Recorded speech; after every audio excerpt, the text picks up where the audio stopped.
Bueno, continuamos en este recetario. Hoy es miércoles 29 de septiembre del año 2021. Año de coronavirus, pero el año de la vacunación, porque así nosotros debemos ver, tenemos que ir hacia la recuperación, sobre todo entendiendo que el peligro no ha pasado. Doctor Sócrates Sosa, ¿qué le parece a usted? Tema de sangre. Buen día, Mauri, gracias por invitarme, porque cuando vengo a programas como este, hay gente que siempre reaccionan afuera. Sí. Y hay gente que arrancan a hablar y me encanta eso. Me encanta como provocar. Como o sea, que usted cuando le marca la agenda. Como que cuando me oyen exactamente, yo le trazo las pautas. Entonces salen y hablan. Digo, bueno, por lo menos cuando yo salgo, hablan. Es una especie como de auditoría de calidad. Sí. Que me enseñó un auditor. Él decía, tú tienes que avisar a la auditoría cuando se va a hacer. Y yo decía, ¿pero por qué? Porque la gente se prepara. Sí. Y él decía, bueno, pero por lo menos tiene la garantía de que ese día que tú vas, las cosas se van a hacer bien. Entonces el día que yo vengo aquí, por lo menos al otro día, hay respuestas. Que hay respuestas, que los temas se ponen sobre el tapete, que vuelve y se habla de sangre de nuevo, porque aunque estoy desligándome del mundo de los bancos de sangre, pero bueno, la gente me ve y me ve todavía. Uno no se desliga del todo, porque trabajamos todos los días con seres humanos que necesitan sangre. Necesariamente, y en mi especialidad sobre todo, o sea, es el día a día el uso de sangre en los pacientes. Así mismo es, pero es muy penoso que la realidad de la sangre en la República Dominicana ande de canto, ande por pedazos. Y esto necesariamente, tanto el Hemocentro Nacional tiene la responsabilidad, la obligación, está obligada, hay un presupuesto, hay unas condiciones que se han definido para su funcionamiento. ¿Cuál es yo sé que ya usted no está en el Hemocentro, muy por el contrario, pero ¿cuál es la razón, visto desde afuera, que el Hemocentro Nacional, explicando a la población que es la institución que mediante ley, ¿no? Pues está destinada a dispensar, es el banco de sangre a nivel nacional, pero no está funcionando? ¿Cuál es la justificación que pudiéramos nosotros encontrar? Comienzo por lo último, no es el banco de sangre, o sea, es el nodo principal de la red de bancos de sangre del país. Exacto. Por lo menos para eso fue concebido. Que en el interín y en el transcurso del tiempo, a nuestra salida, esto se haya querido desvirtuar, se haya querido hacer otra cosa, bueno, nos apartamos de eso, pero el diseño estaba hecho para que fuera el nodo principal de la red. Exacto. El Servicio Nacional de Salud, como servicio de provisión, estaba llamado a suplirse de sangre todos los establecimientos hospitalarios a través del Hemocentro Nacional, o sea, a través de una red de bancos de sangre. Eso está ubicado en la ciudad sanitaria que está en Santo Domingo Norte, ¿no? En la Evangelina Rodríguez Peroso, en Santo Domingo Norte, Villamella, como dice la gente. Ahí están los... Ahí está detrás de los hospitales Ney Arias Lora, del hospital Hugo Mendoza y el Reinaldo Almanza. En ese complejo hospitalario está el Hemocentro, pero no importa la distancia, porque la idea no es que la población vaya siquiera al Hemocentro. La idea era, reitero, que se hayan cambiado las cosas, no le han dado una explicación a nadie de qué se ha hecho, pero sí vemos que el Servicio Nacional anda ahora remodelando bancos de sangre en los hospitales, o sea, como que se le ha dado la espalda totalmente al proyecto que se había diseñado, y eso es una de las razones principales por las que el Hemocentro no termina de arrancar. ¿Pero el Hemocentro depende del servicio o del ministerio? El Hemocentro, la sangre como bien público, depende del Ministerio de Salud. Es como las vacunas. ¿De quién dependen las vacunas? Ministerio. Del Ministerio de Salud. O sea, es un servicio que se va a proveer, pero se convierte en una provisión de servicio cuando la sangre ya está en el hospital. Okay. Mientras la sangre no se ha colectado, mientras no se han motivado los donantes y se tiene almacenada para distribuir, es del Ministerio de Salud. Cuando se coloca en el hospital, entonces la sangre pasa a ser un bien del paciente que lo va a servir el Servicio Nacional de Salud. Era el proyecto original. Entonces ahora hemos visto las dificultades del Hemocentro en términos de su funcionamiento y realmente se requieren explicaciones. Así que nosotros vamos a tratar de localizar al doctor Pedro Sin Ureña, que es el director del Hemocentro Nacional, porque la verdad es que el tema sangre a mí me preocupa mucho. Ya decía antes de irnos a la pausa de limitaciones para nosotros poder llevar pacientes a cirugía, esos pacientes que son electivos, porque hay una escasez enorme de sangre. Tradicionalmente situábamos sobre 200.000 unidades de déficit cada año, pero ahora las cosas han ido a peor. Y eso no debe ser, porque las condiciones están dadas para mejorar definitivamente. Se entregó una institución totalmente equipada, con un marco legal definido, con personal ya inclusive entrenado y capacitado durante todo 1 año y medio, 2 años de gestión, preparando ese personal, con equipos ya puestos en prueba. Entonces sencillamente faltaba que se echara a andar. La respuesta yo te la puedo dar, o sea, yo tengo... ¿Usted tiene? Sí, mi respuesta siempre la digo y es de las cosas que hago para provocar reacción y ver si me dicen que es lo contrario y me explican. ¿Cuál es? El que no sabe para dónde va ya llegó. ¿Cómo ha sido? Si usted llegó a una institución y se le entregaron así, usted no sabe para qué está hecha, usted llegó a donde usted iba ya, usted está en la institución que usted quería estar. Usted le entregaron una institución con un plan de apertura que se diseñó con el equipo de sangre de Barcelona, que solamente había que montarse sobre eso y darle continuidad. Pero la falta de continuidad en nuestro país, en el Estado, hacen que las instituciones se retrasen, y yo llego ahora con un librito nuevo, el mío, el que yo quiero aplicar, que de pronto no necesariamente es el que le conviene al país, ni al sistema de salud. Entonces, o a lo mejor llegó sin ningún librito, que es lo peor todavía, y sencillamente quiere cambiar aquel, porque no fui que lo hice, voy ahora a ver cómo escribo un libro para yo ver para dónde esto va. Señor director. El recetario da. Continuamos en este recetario del día de hoy. La verdad es que cada vez que nosotros hablamos con el doctor Sócrates Sosa, encontramos que hay respuesta a la situación de la sangre. Lo malo es que esas respuestas ya son de un exfuncionario, porque ya usted no está en el hemocentro, pero vivimos los médicos, los quirúrgicos y también los pacientes, por sobre todo, la carencia de la sangre. Así que yo creo que se hace imperioso pues invitar al doctor Pedro Sin Ureña, porque la verdad es que necesitamos respuesta del tema sangre en la República Dominicana. Doctor Sócrates Sosa, nosotros tenemos en el día de hoy el interés de que la gente que nos sigue, la gente que está pendiente de los temas de salud que aquí pues abordamos, nos enteremos de qué es la leucemia. Usted es hematólogo y entonces yo creo que pudiéramos nosotros comenzar por ahí. ¿Qué es la hematología? ¿Qué es un hematólogo? Bueno, un hematólogo, como su nombre lo explica la semántica, es el médico que se dedica al estudio de la sangre, o sea, al estudio de las enfermedades de la sangre.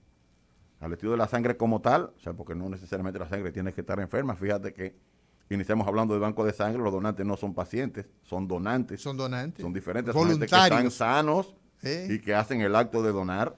Entonces el hematólogo tiene que tener el conocimiento de qué hay en esa bolsa, para qué sirve esa bolsa, qué se extrae de esa bolsa y para qué se utiliza. La famosa pinta, ¿verdad? La famosa pinta. La famosa pinta. Entonces el hematólogo es el profesional de la salud, es un médico. ¿Debe ser médico el hematólogo? Para la parte clínica sí, porque hay bioanalistas que estudian hematología, hacen la parte del laboratorio, del estudio de la sangre desde el punto de vista laboratorio. Exacto. Entonces es el médico que se dedica a la sangre en términos general y evidentemente a las enfermedades de ese tejido, del tejido sanguíneo. Correcto. Entonces, ¿qué se requiere para que un médico se convierta en hematólogo? Estudiar medicina primero, claro está, o sea, tener el grado en la universidad. Después de ahí tiene que hacer 3 años de medicina interna y después cursa 2 años de la especialidad como tal. Ya si quiere seguir, como en el caso mío, entonces yo hice un diplomado en bancos de sangre y servicios de transfusión sanguínea.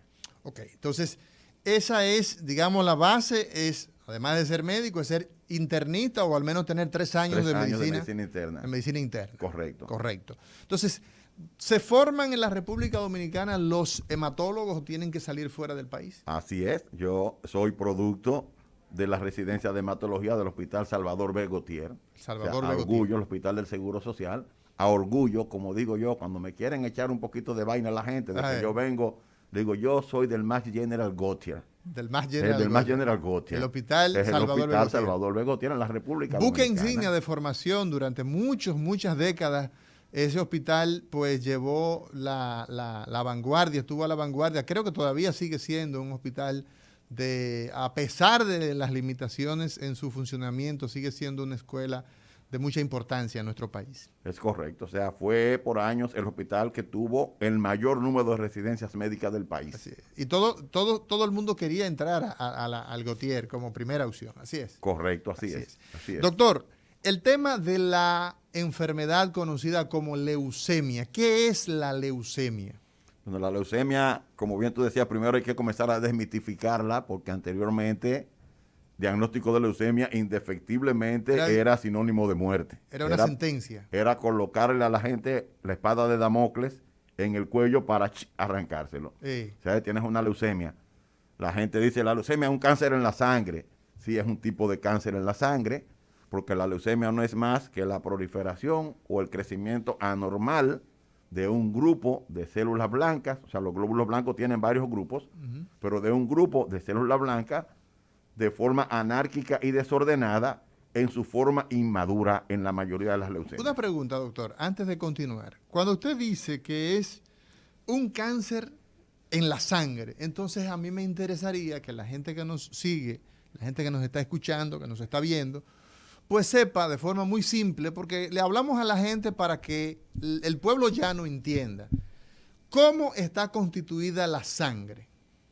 La sangre está formada primero por el plasma, que es el líquido amarillo en el que sobrenadan o viven circulando. ¿Cómo el líquido amarillo, doctor? El líquido amarillo en el que nadan, que circula, en el que nadan todas las células, o sea, los elementos formes de la sangre. Entonces, la sangre tiene dos componentes, líquido y sólido. Y sólido. En el sólido, entonces, están los glóbulos rojos, están los glóbulos blancos, y están las plaquetas, cada uno de ellos con una función determinada. Cuando usted dice ese líquido amarillo y la sangre se ve roja, no entiendo. Y el pueblo menos. Claro, ¿A qué usted se refiere, doctor? Claro, lo que pasa es que se ve roja por la cantidad de glóbulos rojos que tiene el líquido amarillo. Ok, pero el líquido es amarillo. Es amarillo, el plasma es color ámbar, es amarillento. Entonces, ese es un buen dato para que la gente pues se documente. La sangre, el líquido de la sangre es de color ambarino. Ambarino. A pesar de verse roja. Se ve rojo por la gran cantidad de glóbulos rojos que circulan en él y que lo tiñen. Exacto. Si han tenido la oportunidad de ver un tubo de laboratorio, en el laboratorio cuando le sacan sangre, lo dejan un poquito ahí y en el tiempo ve que los glóbulos rojos se van al fondo y arriba se queda. ¿Por qué se van al fondo, doctor? Porque pesan por el peso que tienen. Porque son sólidos. Por la gravedad y porque son sólidos. Son sólidos. Entonces, arriba se queda el líquido ese de color ambarino que usted señala. Ambarino. Si tienen la oportunidad y lo quieren ver todavía más se ve macroscópicamente, o sea, se ve sin el uso de microscopio. En ese tubo ve los glóbulos rojos debajo y arriba de los glóbulos rojos se va a ver una capita blanca que son los glóbulos blancos. O sea que podemos nosotros con la observación simple, dejando reposar el tubo de sangre que nos sacan en el laboratorio, podemos ver esa diferencia. Abajo los glóbulos rojos, los glóbulos blancos. Arriba una capita fina de glóbulos blancos y encima el plasma, que es el líquido en el que sobrenadan. Exactamente. Entonces, cuando nosotros hablamos de que la leucemia es cáncer en la sangre, ¿en qué parte de la sangre se produce este problema? Justamente, como decía, en la parte de los glóbulos blancos. Entre la parte roja y la parte ambarina, en esa capita. Bueno, andan circulando ellos ya, vamos a decir, andan circulando. Me refiero para que la gente nos entienda. Sí, en esa parte que se llaman glóbulos blancos, son ellos los que justamente detienen, en la mayoría de los casos de la leucemia, porque hay particularidades, detienen su formación, vamos a decir, su maduración. Se paran y a partir de ahí, una de esas células comienza a producir células inmaduras, células que no tienen la capacidad de ejercer el trabajo para el que están diseñadas. Entonces, a ver, doctor, los glóbulos rojos, ¿cuál es la función de los glóbulos rojos? El glóbulo rojo transporta el oxígeno de la sangre a los tejidos. Lleva el oxígeno de la sangre a los tejidos, pasa por el pulmón, vuelve y se oxigena y vuelve y lleva. Es el encargado de llevar el oxígeno a los tejidos para que vivan. Y entonces también trae desde los tejidos el dióxido de carbono, o sea, el anhídrido carbónico, para sacarlo a través de los pulmones. Esa es la función del glóbulo rojo. Única función. Exacto. Entonces, la función de los glóbulos blancos. Tienen varias funciones. Una de ellas es defendernos. Hay un grupo que nos defienden contra los virus, otros nos defienden contra las bacterias, otros se activan cuando hay procesos infecciosos, y tienes ahí 3 grupos celulares en el mismo glóbulo blanco, que la gente dice, a ver, ¿qué es eso? Todo eso que decía abajo. Dice, el leucocito es el total de glóbulos blancos, pero entonces tienes neutrófilos que te defienden de los procesos infecciosos, tiene linfocitos que te defienden de los procesos virales, tiene eosinófilos que se activan cuando hay procesos de tipo infeccioso, hasta por una parasitosis se pueden activar los eosinófilos, y tiene monocitos que de igual manera se activan cuando hay procesos virales. Entonces tenemos que, en resumen, para que la gente no se quede ahí un poco como perdido, los glóbulos blancos se encargan de defender el cuerpo. De defender al organismo. Esa es su función. Esa es su función. Entonces, cuando hablamos de leucemia, usted nos decía al inicio, ¿de qué se trata? De un problema que se genera a nivel de esa parte de la sangre. Vamos, esa serie celular, diríamos. De los glóbulos blancos. Hay una célula madre arriba, que a la gente le encanta oír el término porque las células madres se puso muy en boga en su momento. Hoy por hoy, hablar de células madres es hablar del futuro en el presente. Por eso, entonces. Pero creo que hay mucha desinformación. Sigue siendo tema, pero en el caso de la sangre, tienes una célula madre arriba, una célula pluripotente que tiene la capacidad, después que se deriva hacia dónde va, de producir las demás líneas celulares. O sea, la misma célula madre, si viene, hay una parte de ella que van a producir glóbulos blancos. Sí. Hay una parte que va a producir glóbulos rojos y otra parte entonces se va a quedar siendo para la parte plaquetaria, que son fragmentos de una célula que se sueltan y sirven para la coagulación. Entonces tenemos que de esa célula pluripotencial que usted ha señalado, que es la célula madre, digamos. La célula madre. Formamos glóbulos rojos, glóbulos blancos y plaquetas. Ahora bien, doctor. Correctamente. Ahora bien, doctor. Cuando nosotros hablamos de la sangre como tal, ¿en qué parte del cuerpo se fabrica la sangre? La sangre se fabrica en el vaso, la sangre se fabrica en el vaso, en la médula ósea. Eso es en el hueso. Eso se llama tejido hematopoyético, el tejido productor de sangre, correcto. La médula ósea es el tuétano de los huesos, como dice la gente. En el tuétano. En el tuétano de los huesos. Cuando uno agarra un pollo, por ejemplo, en el muslo del pollo, y coge gustito sacando, es como una especie de morcilla. Como un tejido esponjoso. Sí, pero, exactamente. Pero sabe a morcilla. Exactamente, porque es un tejido rico en sangre, precursores hematopoyéticos. Entonces la sangre se produce en el hueso. En el hueso. En el hueso. En el hueso. Y específicamente en el centro del hueso. En el centro del hueso. En el adulto, en el niño hay muchos huesos produciendo sangre, pero en el adulto, al final, cuando ya te desarrollas, queda produciendo sangre de los huesos, solamente los huesos planos son los que producen la mayor cantidad de sangre. Entonces tendríamos acá en la pelvis. La pelvis, las costillas y la tabla ósea. Okay, son los huesos que diríamos, en un niño tú puedes sacar la médula ósea del hueso de la tibia. De la tibia. De la tibia, el hueso de la pierna. En la abajo, pierna. El cancañal, como dice la gente. El que duele cada vez que uno duele. Un cantazo ahí. En el niño lo puedes sacar ahí, pero en el adulto, si haces el intento, no vas a obtener gran material porque no tiene, ya ese hueso no está siendo productor. Quedan produciendo sangre en el adulto los huesos planos. Entonces, a ver, la leucemia, ¿por qué se produce? ¿Cuál es el origen de...? Hay una base genética, sin duda alguna. Hay una base genética para muchos de los tipos de leucemia desconocida, para otros ya conocidos, y la ciencia va caminando en ese sentido. Y por eso decía que ya no es sinónimo de muerte, porque en la medida que la ciencia avanza y se logra determinar cuál es la alteración cromosómica, como ya pasa en algunos tipos de leucemia, que se produjo, o sea, qué hay en tu genética que produjo eso, entonces se trabaja ya en la cura o en la solución definitiva. Mientras tanto, lo que vamos es dándole palo con quimioterapia para tú lograr barrer todo y las complicaciones propias de la enfermedad. En el caso de la leucemia, como hablamos de una célula madre, después que esa célula se forma, la célula dice, bueno, yo voy a hacer glóbulos blancos. Entonces hay un precursor de glóbulos blancos. Y esa misma serie entonces va diferenciando los diferentes tipos celulares. En un momento dado, por un problema genético, la maduración separa el desarrollo, vamos a decir, de esa célula, y a partir de ahí comienza a producir células anormales, células malas, células inmaduras. Es como digo, que tú tienes, si tú sales a la calle ahora y tú tiras policías a la calle de 8 años, nos fuñimos, la delincuencia no va a seguir arropando. Son muy maduros. Pues no tienen capacidad. Son muy tiernos, son niños. Son niños apenas. En el caso de la mayoría de las leucemias, lo que ocurre es eso, separa la maduración celular y comienzan a proliferar, o sea, comienzan a reproducirse esas células inmaduras. Con la gran desventaja de que mientras las células se dividen por mitosis, o sea, una célula da origen a otra célula, se parten dos, decimos. Eso es lo que habitualmente ocurre, ¿no? Eso es lo que ocurre habitualmente, no, y sigue ocurriendo en la mala, solamente que con una desventaja. Que no se para. No, que la mala se reproduce 4 veces más rápido que la buena. Entonces, cuando una buena te parió 2 células porque se dividió en 2, la mala va por 4.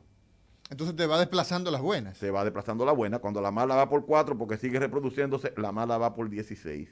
Y así de manera exponencial. Entonces, eso es lo que hace que en un momento dado tú dices, bueno, tenía 5,000 glóbulos blancos, que es lo normal, y ahora de pronto tiene 100,000. Exacto. Tiene 100,000. ¿Por qué? Porque los malos se reprodujeron más rápido que los buenos, frenaron las otras líneas celulares y ellos andan ahí circulando. Entonces, tengo 100,000, tengo 200,000 glóbulos blancos, tiene una leucemia. Entonces, existe una base genética, eso duda, queda claro. Claro que sí. Ahora, ¿existe alguna vinculación de enfermedades virales con las leucemias? Sí. Por ejemplo, pacientes que han sido sometidos a tratamientos de otros tipos de cáncer, ¿existe alguna relación con las leucemias? No solamente con las leucemias, o sea, en el cáncer en sentido general, sí. El paciente que recibió quimioterapia por una primera neoplasia, por un primer cáncer, sí. en algún momento de su vida, el chance es más alto que el resto de la población de en el tiempo a 5, a 8, a 10 años, tener otro tipo de cáncer. O sea que el hecho de estar en tratamiento oncológico, con quimio, con radio, es un factor de riesgo para las leucemias. Correcto, para cualquier cáncer. Para cualquier cáncer, pero en el caso que nos toca hoy. Cáncer, sí. Hay casos de leucemia que están asociados a la exposición de químicos también. Así. A la exposición del benceno. Bueno, el caso del benceno, la gasolina. Que es un diluente que se utiliza, está en la gasolina, pero también lo usa mucho la industria. O sea, para limpiar tanques en la industria.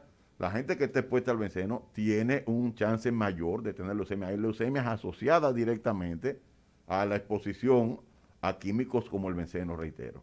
Entonces, esos son, digamos que las personas que están ante estas exposiciones tienen mayor posibilidad de desarrollar leucemia. Correctamente, está demostrado eso. Cuando virales, sí.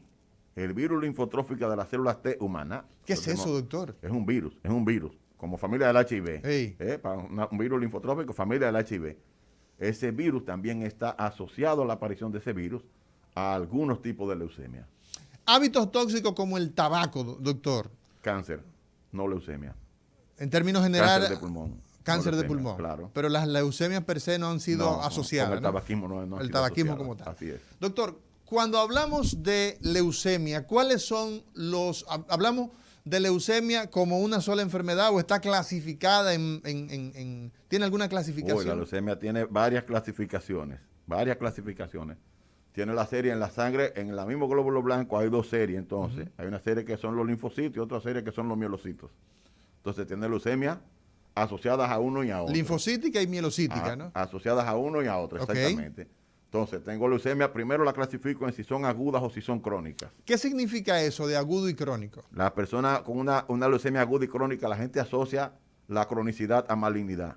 En una leucemia crónica, la gente abre los ojos. Sí. Digo, eso es en el tiempo. Digo, no. Sí. Tener una leucemia crónica en un adulto, del tipo que sea, es una bendición, si se quiere ver así. Dentro del problema. Claro. ¿No? Es una enfermedad que muchas veces se descubre por casualidad. O sea que no tiene una sintomatología tan agresiva. Florida, porque esos glóbulos blancos han ido aumentando poquito a poco, a poco. La gente sigue su vida. Y un día llega al médico porque me dice que me siento muy cansado a veces y cuando como me siento lleno. Entonces, y cuando lo examina tiene el vaso ocupando la mitad del abdomen. O sea, ha crecido el vaso. Ha crecido el vaso y entonces le hacen un hemograma y tiene 300,000 glóbulos blancos. Tiene una leucemia crónica. Es la posibilidad mayor, entonces a partir de ahí comienzan las investigaciones. Entonces, si nos hablan de leucemia y nos dice que la leucemia es crónica, es una situación no tan grave como la aguda. Si fuera aguda, porque la aguda, si comenzó hoy, entonces en la aguda entra el jueguito de la reproducción rápida de la cinética de la célula. Exacto. Hoy estoy bien y la semana que viene me siento mal, me hago un hemograma hoy, nítido, bien todo. La semana que viene me hago un hemograma. Y tengo 150,000 glóbulos blancos y las plaquetas en el suelo. Exacto, porque fue entonces desplazando. Los glóbulos blancos desplazaron la producción de plaquetas. De plaquetas y también puede haber anemia. Claro que sí, desplaza las otras series. Solamente impera los glóbulos blancos. Eso es lo que se espera. Ellos agarraron el espacio y arrancaron. Entonces los otros están disminuidos. Entonces ya ahí tienes una leucemia aguda. Aguda. Y eso ocurre de manera aguda, de manera rápida, de manera subrepticia. O sea, no espera. Exacto, y en ese caso, cuando hablamos de situaciones en la leucemia aguda, tiene un peor pronóstico, digamos. Así Cuando nosotros hablamos de la sintomatología que esperamos encontrar, doctor, en las leucemias, una sintomatología vaga, una sintomatología vaga. La gente cualquiera puede, tú tienes sencillamente comenzar y de pronto tú encuentras a notar que de noche cuando estás acostado comienzas a sudar mucho. Sudoración. Entonces, pero eso lo produce cualquier cosa. Pero igual puede ser una leucemia. Entonces, debilidad, o sea, que es inespecífico. Debilidad general. Exacto. Como dice, puedo tener una anemia pura y simple y no una leucemia.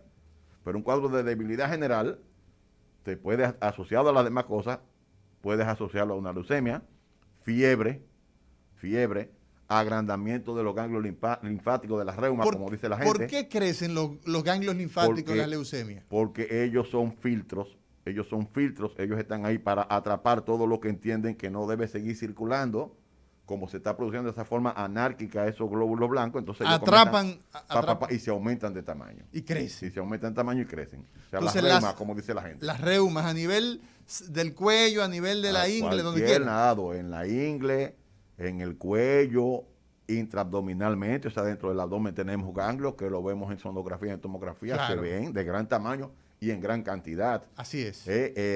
En los codos, a veces los hemos encontrado, tú lo encuentras en los codos, a donde quiera, porque el tejido linfático se ha diseminado en todo el organismo, con su función y están ahí haciendo su trabajo. Sangrados, pacientes con manifestaciones de sangrados. También podemos tener. ¿Por qué se produce el sangrado? Porque las plaquetas están disminuidas. Entonces las plaquetas son las responsables de la coagulación de la sangre. Entonces se produce sangrado, comienza con petequias, que son puntitos rojos diseminados, van desde petequias hasta grandes hematomas o sangrados importantes. O sea, hay pacientes que se han diagnosticado con una leucemia después de un sangrado en el cráneo, una hemorragia intraparenquimatosa, una hemorragia intracerebral. Sí, así es. Entonces, cuando la llega al neurocirujano, dame un hemograma para ver qué voy a hacer con este cristiano cuando llega. Ahí están los glóbulos blancos disparados. Tiene 100.000 glóbulos blancos y no tiene plaquetas. Así mismo. Pues sencillamente fue cursando y ¡puf! Hizo un sangrado cerebral porque tenía una trombocitopenia, o sea, una disminución de plaquetas importantes. La pérdida de peso. ¿Es común encontrar Es común también. O sea, lo que se llaman síntomas constitucionales en medicina, que son fiebre, pérdida de peso, anorexia, o sea, pérdida del apetito, deseo, falta de deseo por hacer las cosas cotidianas, están la gran mayoría de ellas asociadas a la sintomatología de pacientes con leucemia. Entonces, la leucemia es una enfermedad, digamos, que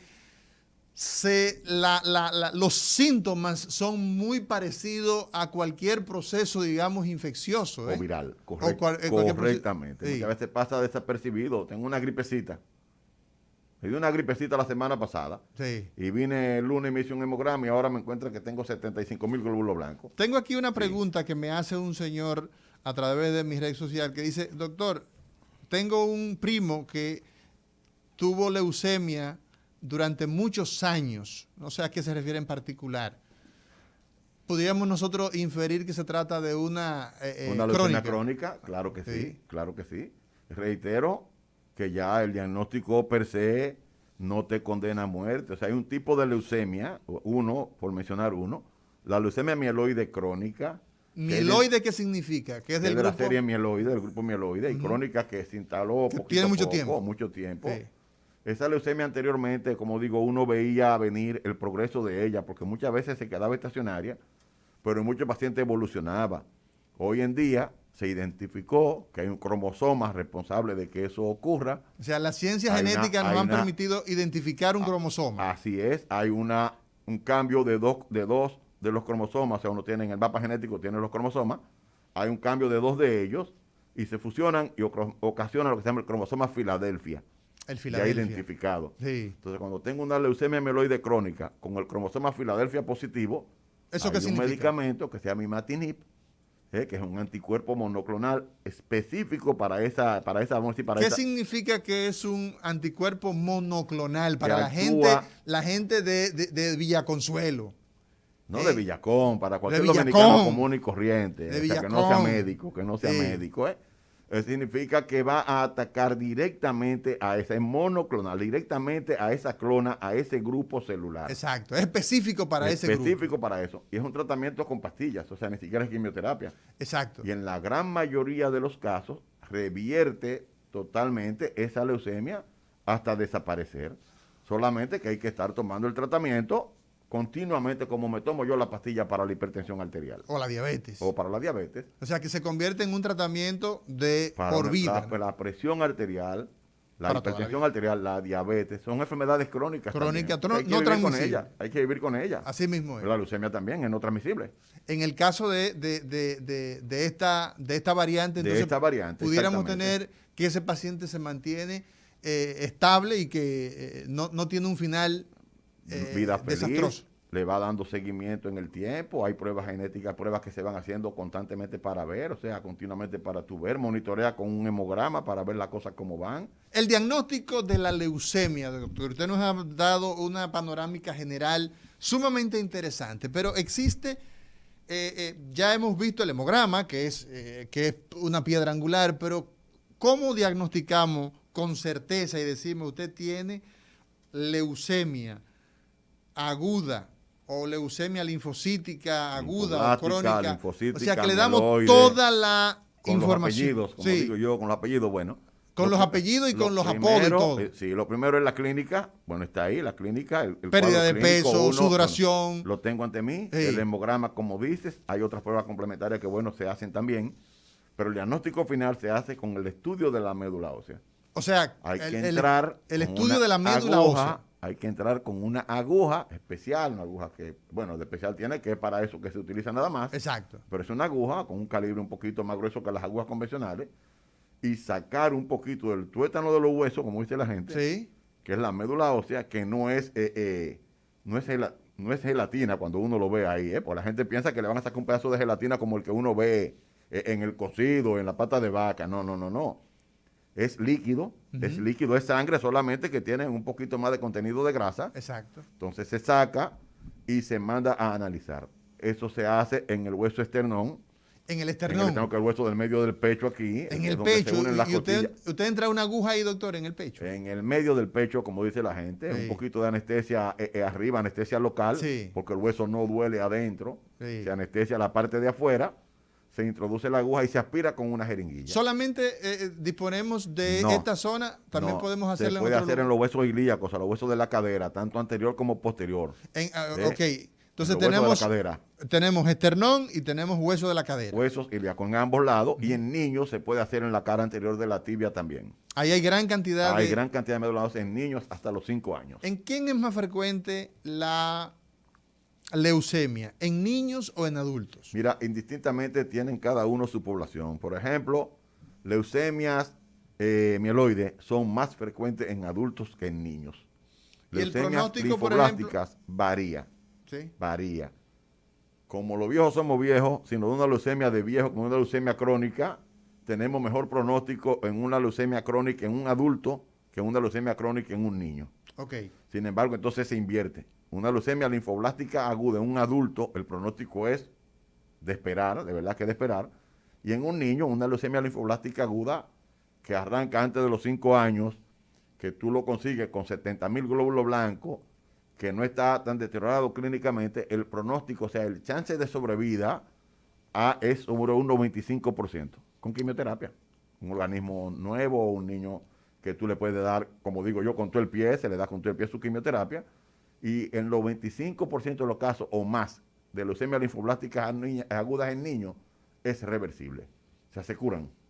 Ok. Doctor, cuando nosotros hablamos de la frecuencia en términos de sexo, ¿las leucemias tienen alguna predominancia? Mira, en el mundo, como digo yo, en el mundo que se estudia, ¿Cómo así? Sí, o sea, porque nosotros no estudiamos, nosotros no tenemos estadísticas. Nosotros lo que hacemos es que consumimos lo que otros estudian. Lo que otros estudian.